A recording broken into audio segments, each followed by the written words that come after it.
Right, నమస్తే. నేను మీ Venkatesh. Welcome to TMR news. ఇక స్థానిక సంస్థల ఎన్నికల కోసం నిజంగా కాంగ్రెస్ పార్టీ సిద్ధమవుతున్నట్టుగా కనబడతా ఉన్నది. రైతు రుణమాఫీ అంశం కానీ, గతంలో రైతు రుణమాఫీ అంశం కానీ కొంచెం అంటే రుణమాఫీ కాలేదు. ఒక రేషన్ కార్డుకు ఇద్దరు ఉన్న వాళ్ళకు, కొంచెం లిటికేషన్స్ ఉన్న వాళ్ళకు, ఆధార్ కార్డు సరిగా లేని వాళ్ళకు, వీళ్ళకు రుణమాఫీ అయితే ఇంతవరకు కాలేదు. మరి ఆ అంశం పక్కకెడితే ఇప్పుడు నిజంగా గతంలో కూడా రైతు భరోసా అనేది 4 ఎకరాల లోపు మాత్రమే ఇచ్చినామని ఈ కాంగ్రెస్ పార్టీకి సంబంధించిన నాయకులే చెప్తున్నారు.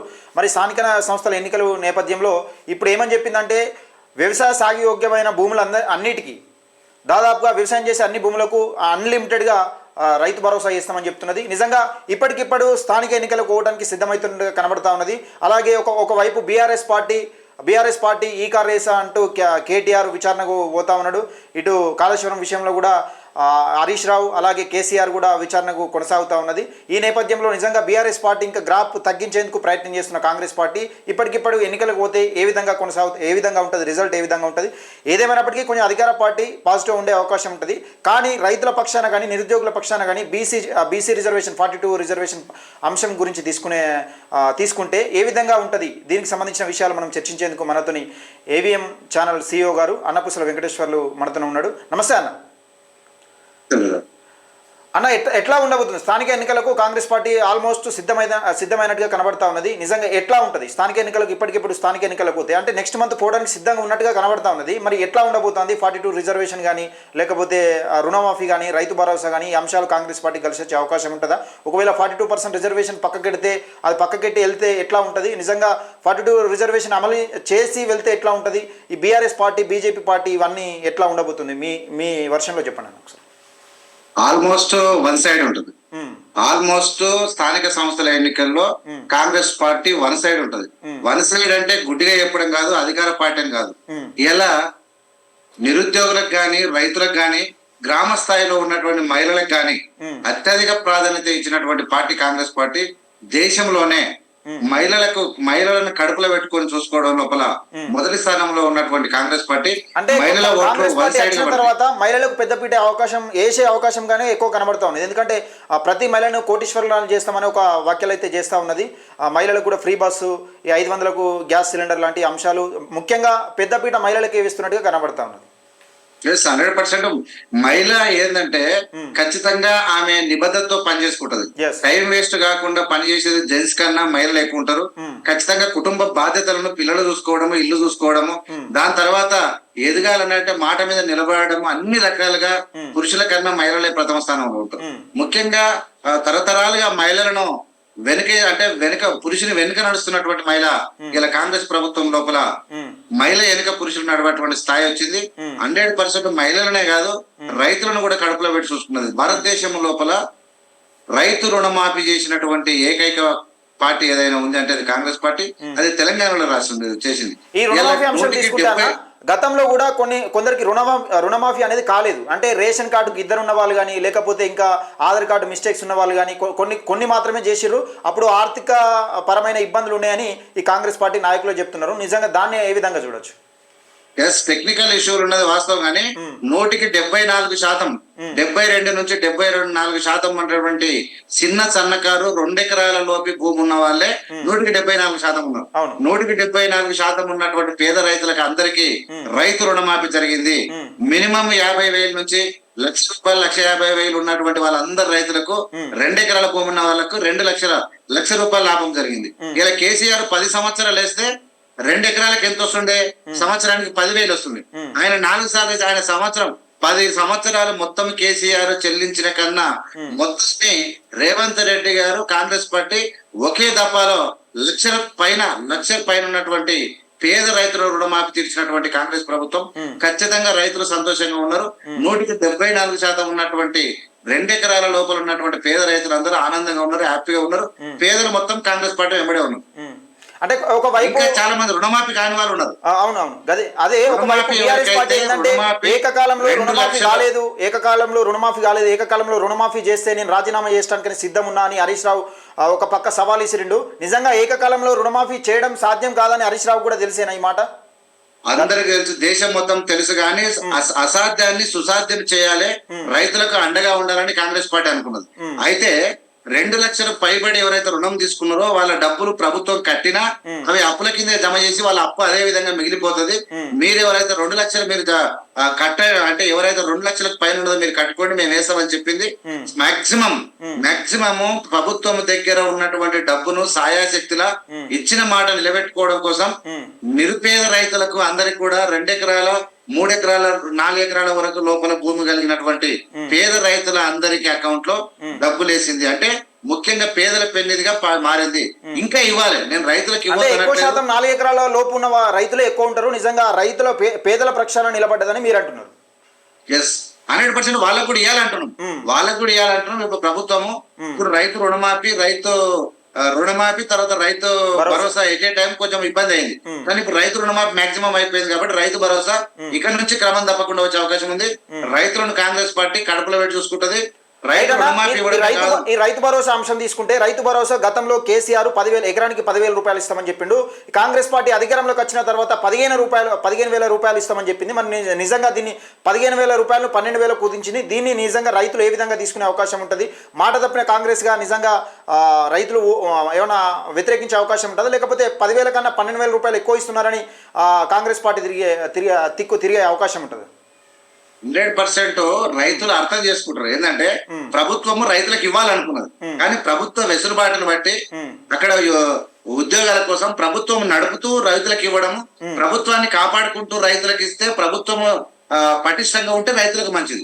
కాబట్టి రైతులు అడ్జస్ట్మెంట్లు ఏవైతే చేసుకోనికి ముఖ్యమంత్రి గారు అప్పీల్ చేసిరో అప్పీల్ ను ప్రతి రైతు స్వీకరించాడు.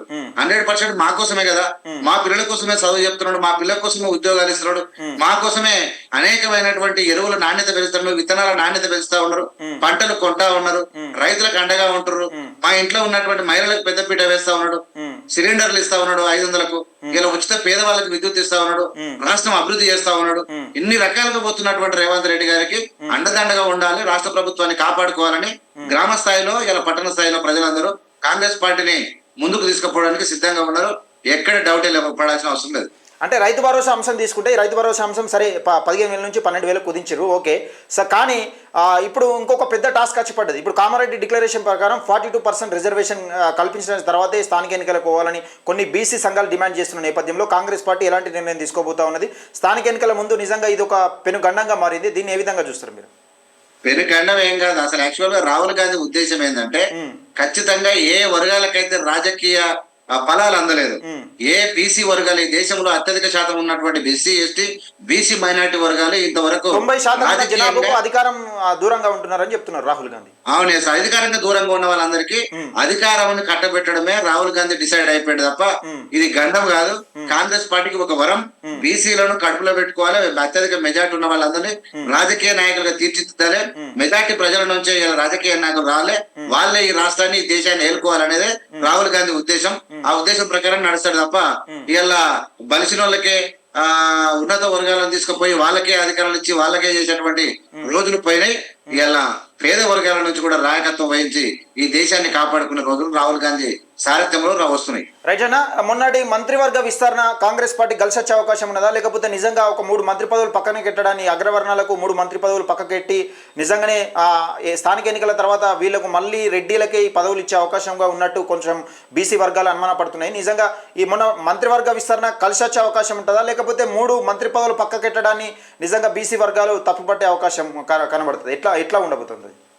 దేశ చరిత్రలో రాజకీయంగా మంత్రి పదవులు ఇవ్వడం కోసం అనేక రకాలుగా శాస్త్రీయంగా అధ్యయనం చేసి ఇలా ఏ వర్గానికి తీసుకురావాలి, ఏ వర్గం ప్రజలకు ఎవరైతే పని చేస్తారని చెప్పి మొదటిసారి గెలిచిన ఎమ్మెల్యేలకే మంత్రి పదవులను ఇస్తూ వాళ్ళకి అత్యంత గౌరవం ఇస్తూ వాళ్ళను మొదటిసారి అసెంబ్లీ వచ్చిన కనీసం పట్టించుకోరు. అలాంటి చూసినాం గతంలో ఒక కడియం శ్రీ ఒక ఏది మన రాజయ్య తాటికొండ రాజయ్యకి ఒక్కరికే నిజంగా మంత్రి పదవి ఇచ్చిండు. ఏదో మన ఉప ముఖ్యమంత్రి ఇచ్చి వెంటనే తీసేసిండు. దళితులను చిన్న చూపు చూసిన బీఆర్ఎస్ పార్టీ నిజంగా కాంగ్రెస్ పార్టీ 4 మంత్రి పదవులు ఇచ్చింది. దీన్ని కీలకంగా తీసుకోవచ్చా? మామూలు విషయం కాదంటే కాంగ్రెస్ కు ఉన్నటువంటి చిత్తశుద్ధి దళితులు అత్యంత వెనుకబడిన వర్గాలకు 4 మంత్రి పదవులు ఇవ్వడం మామూలు విషయం కాదు. ఇది ఒక విషయం ఏంటంటే కేసీఆర్ దళితులను ముఖ్యమంత్రిని చేస్తా అని ఆయన పీఠం ఎక్కిండు. నిజంగా దీన్ని దళితులను కీలకంగా తీసుకొని 4 మంత్రి పదవులు ఇచ్చి పెద్ద పీట వేసి నిజంగా ఒక స్పీకర్ను స్పీకర్ను పెట్టి కూర్చుండబెట్టింది కేసీఆర్ ముంగట. అందుకే కేసీఆర్ అసెంబ్లీకి రావడం లేదని రేవంత్ రెడ్డి అనుకుంటున్న నేపథ్యం. దీన్ని ఎట్లా చూడొచ్చు? ఎస్, నిజంగా స్పీకర్ స్థానంలో అధ్యక్ష అని చెప్పి దండం పెట్టే స్థానంలో దళితుని పెట్టి చరిత్ర సృష్టించారు. రాష్ట్ర పార్టీ రథసారథి బీసీని పెట్టి కూడా చరిత్ర సృష్టించారు. నలుగురికి దళితులకు మంత్రి పదవులు ఇచ్చి చరిత్ర సృష్టించారు. చరిత్ర సృష్టించడం కాంగ్రెస్ కే సాధ్యమవుతుంది. ఈ దేశాన్ని కాపాడుకోవడం కాంగ్రెస్ కే సాధ్యమవుతుంది. ఆనాడు ప్రాజెక్టులు కట్టినా, పాఠశాలలు కట్టినా, ఇవాళ ప్రహారీ గోడలు కట్టినా, ఇవాళ వయోజన విద్య అంటే విద్యార్థులకు విద్య కాదు, వయోజనులకు అంటే వృద్ధులకు కూడా విద్య నేర్పినటువంటి కాంగ్రెస్ పార్టీ ఈ దేశాన్ని ప్రపంచానికే మార్గనిర్దేశం చేసే వ్యక్తులుగా ప్రజలను తీర్చిదిద్దుకొని కోడి పిల్లలు కాపాడుకున్నట్టు తన ప్రజలను కాపాడుకున్న కాంగ్రెస్ పార్టీ చరిత్రలో ఖచ్చితంగా మరొకసారి చరిత్ర సృష్టించబోతాం.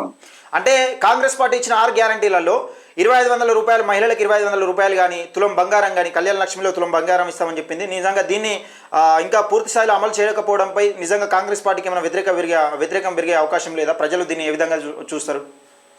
100% మహిళలకు 2500 ఇస్తామని చెప్పింది. ఆ మహిళలకు దాని తర్వాత డిగ్రీ నిరుద్యోగులకు కూడా ఇస్తామని చెప్పారు. నిరుద్యోగ వృత్తి విషయంలో కూడా ఈ 4 విషయం లోపల కాంగ్రెస్ పార్టీ వీళ్ళందరికీ కూడా చేయాలని గుర్తించింది. మహిళలకు 2500 ఇస్తే నా రాష్ట్రం బాగుపడుతుంది, నా మహిళలు బాగుపడుతుంది అనుకున్నది. పెళ్లి సమయంలో తులం బంగారం ఇస్తే పేదవాడు ఆనందపడుతుంది అనుకున్నది. స్కూటీ ఇస్తే విద్యార్థులు చదువుకుంటది అనుకున్నది. నిరుద్యోగులను కూడా చదువుకునే అవకాశాలు కల్పించాలనుకున్నది.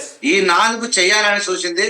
ఇప్పుడు ఉన్నటువంటి అప్పుల పరిస్థితిలో రాష్ట్రాన్ని అభివృద్ధిని మనం బేరీజు వేసుకుంటే ఈ 5 అంటే 2 సంవత్సరాలు కాదు, భవిష్యత్తులో ఇంకా 2 సంవత్సరాలైనా కూడా చేసుకునే అవకాశం ఉంది. కానీ రాష్ట్ర ప్రగతి గాని ముఖ్యంగా జరగాల్సినటువంటి అంశాలను ముందుకు తీసుకుపోయి దేశంలో తెలంగాణ రాష్ట్రాన్ని ముందుంచుతూ వచ్చినటువంటి లాభాల చేత ఇవన్నీ మన ప్రజలకు ఇచ్చుకోవచ్చు. ప్రజల డబ్బే ప్రజల కోసమే.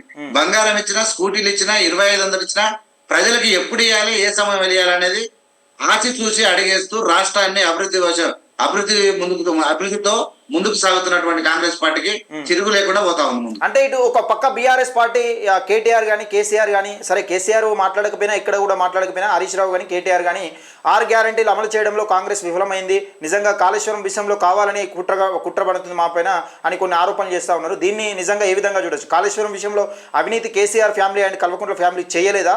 నిజంగానే కాంగ్రెస్ పార్టీ స్థానిక ఎన్నికల ముంగట కావాలని కుట్రబడి వీళ్ళను ఇరికించే ప్రయత్నం ఏమైనా చేస్తున్నది, ఇలా గ్రాఫ్ తగ్గించే ప్రయత్నం ఏమైనా చేస్తున్నది అని అనుకోవచ్చు? అట్లా ప్రజలు ఎట్లా ఉంటారంటే, ప్రజల సొమ్ము తింటే తినని మీద ఎత్తుకొని మీద వేసుకొని సావరి నాకు సంబంధం లేదు. నువ్వు తలపెట్టినటువంటి ప్రాజెక్టు యొక్క ఫలితాలు ఏవి?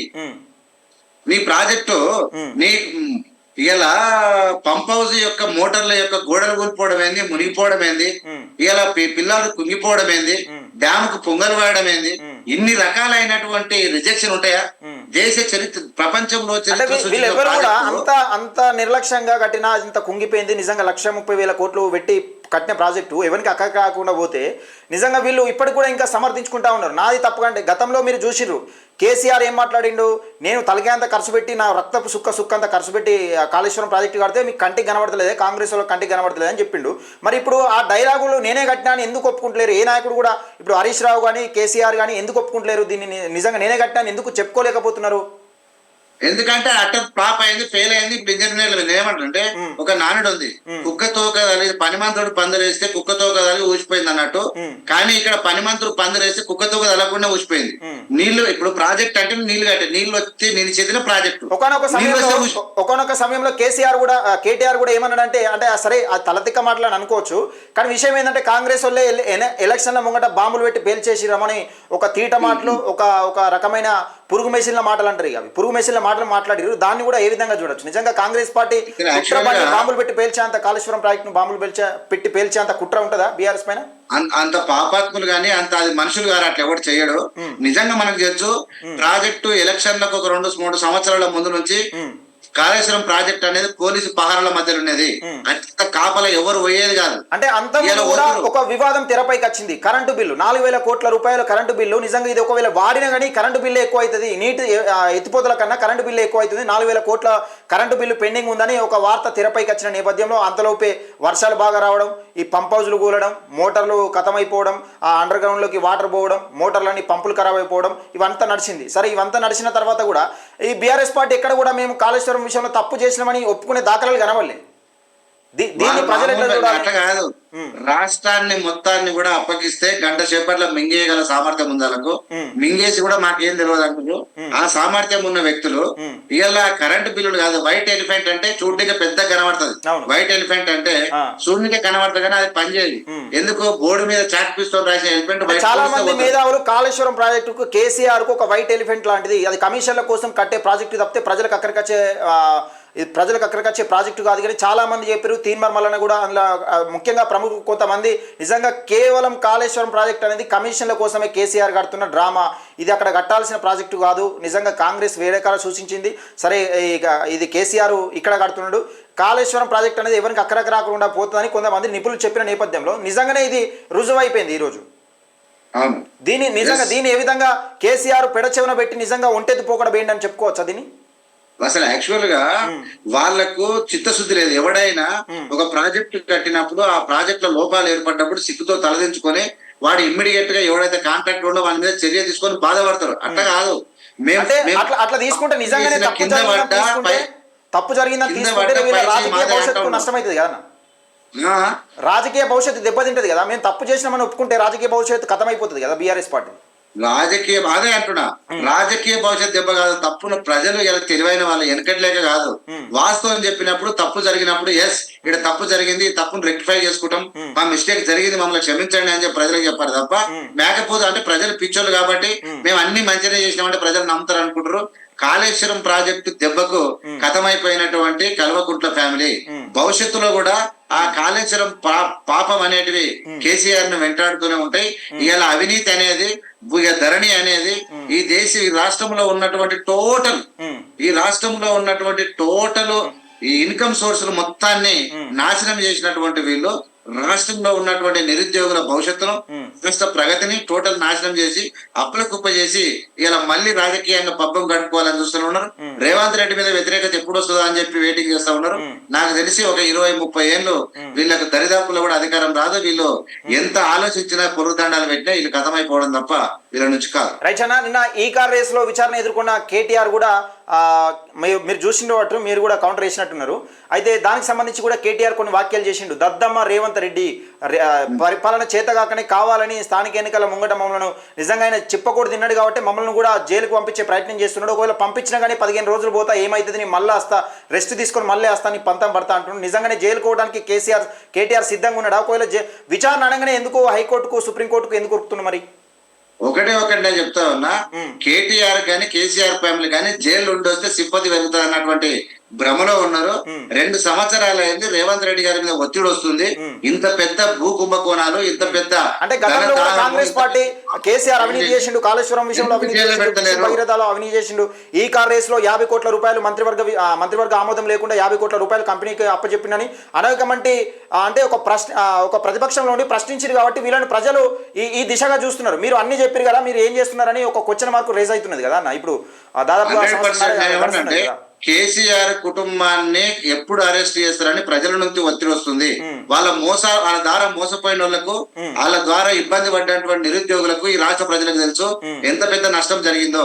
ఇవాళ IAS లను IPS లను రాజకీయ నాయకులను అత్యంత అవినీతి పరులుగా మార్చినటువంటి ఈ పార్టీలో ఉన్నటువంటి నాయకులను మొత్తాన్ని ఎప్పుడు జైల్లో పెడతారు అని ప్రజలు ఒత్తిడి చేస్తా ఉన్నారు. కానీ రేవంత్ రెడ్డి గారు ఎక్కడ కూడా లొంగకుండా చట్టం తన పని తన చేసుకుపోతా ఉంది.